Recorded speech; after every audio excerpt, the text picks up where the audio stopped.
नमस्कार. आपल्या शेत शिवार या YouTube चॅनलमध्ये तुमचे पुन्हा एकदा स्वागत आहे. आज आपण अशा एका भाजीबद्दल बोलणार आहोत, जी जवळ-जवळ संपूर्ण जगात खाल्ली जाते. दिसायला साधी पण पोषण मूल्यांनी भरलेली आणि ती म्हणजे पत्तागोबी. पत्तागोबी ही भाजी आज जगभरामध्ये लोकप्रिय आहे, पण तिचा इतिहास खूप जुना आहे. इतिहासकारांच्या मते पत्ताकोबीची सर्वप्रथम लागवड युरोपातील भूमध्य सागर परिसरात सुमारे 2000 वर्षापूर्वी झाली. त्या काळामध्ये ग्रीस आणि रोम येथे या भाजीची लागवड होत असल्याचे उल्लेख आढळून येतात. नंतर व्यापारी मार्गामुळे ही भाजी हळूहळू आशियामध्ये पोहोचली. भारतामध्ये पत्ताकोबी प्रामुख्याने युरोपियन व्यापाऱ्यांमुळे आली. पोर्तुगाल देशातील व्यापाऱ्यांनी 17व्या शतकात भारतात पत्ताकोबीचा प्रसार केला असं मानलं जातं. आजच्या घडीला पत्ताकोबीचं उत्पादन जगभरामध्ये मोठ्या प्रमाणावर घेतलं जातं. जगात सर्वाधिक पत्ताकोबी उत्पादन करणारा देश म्हणजे चीन.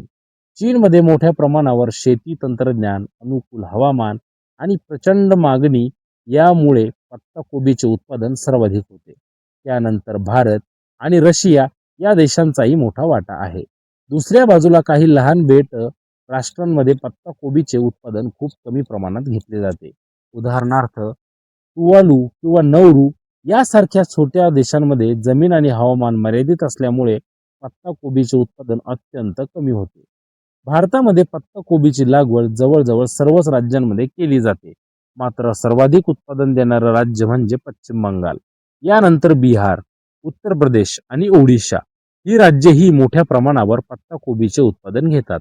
थंड हवामान, सुपीक जमीन आणि मुबलक पाणी या गोष्टी पत्ताकोबीच्या चांगल्या उत्पादनासाठी महत्त्वाच्या मानल्या जातात.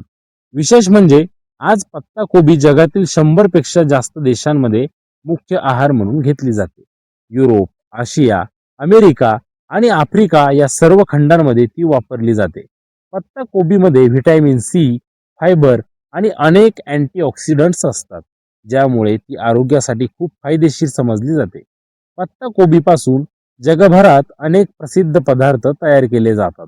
उदाहरणार्थ जर बघितले तर जर्मनीमधील प्रसिद्ध पदार्थ सॉवरक्रॉट, कोरियाचा जागतिक स्तरावर प्रसिद्ध असलेला पदार्थ किमची, तसेच चीन आणि जपानमध्ये विविध प्रकारचे सूप तसेच स्टर फ्राय पदार्थ पत्ताकोबीपासून तयार केले जातात.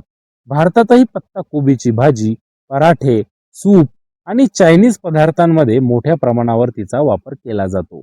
म्हणजेच पाहिलं तर साधी दिसणारी पत्ताकोबी ही भाजी इतिहास, पोषण मूल्य आणि जागतिक लोकप्रियता या तिन्ही गोष्टींमध्ये खूप महत्त्वाची ठरते. म्हणूनच आज ती जगभरामध्ये स्वयंपाकघरात आपली जागा कायम ठेवून आहे. तर शेतकरी बांधवांनो, तुम्हालाही माहिती कशी वाटली हे आम्हाला नक्की कळवा. अशाच शेती आणि पिकांबद्दल उपयुक्त माहितीसाठी शेत शिवार या आपल्या YouTube चॅनलला नक्की सबस्क्राईब करा.